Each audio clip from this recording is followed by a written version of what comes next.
Tax saving benefit के लिए 31 मार्च की डेडलाइन में करीब 1 महीने से कुछ ही दिन ज्यादा बचे हैं। ओल्ड टैक्स रिजीम अपनाने वाले टैक्स पेयर्स के लिए इन अंतिम दिनों में टैक्स बचाने की प्लानिंग करना जरूरी है।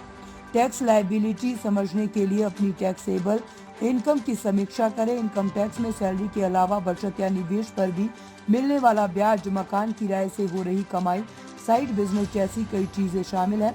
80C के तहत निवेश पर 1.5 लाख तक की छूट। इसके तहत 1.5 लाख तक की टैक्स छूट ले सकते हैं। Life insurance, deferred annuity, PPF में योगदान, यूलिप का प्रीमियम, नेशनल सेविंग सर्टिफिकेट, बच्चों के स्कूल एंड कॉलेज की tuition fees, FLSS mutual fund, home loan repayment, Sukanya Samriddhi Yojana जैसी योजनाओं में निवेश, टैक्स सेविंग FD आते हैं। अगर प्रीमियम ड्यू है तो इसे भरकर टैक्स छूट का लाभ उठा सकते हैं। 80C की छूट के अलावा टैक्स बचाने के तरीके। NPS में निवेश पर अतिरिक्त 50,000 की छूट। NPS खाते में सालाना 50,000 तक की अतिरिक्त निवेश पर आयकर की धारा 80CCD 1B के तहत विशेष छूट मिलती है। ये छूट 80C के तहत मिलने वाली 1.5 लाख की छूट के अतिरिक्त होती है।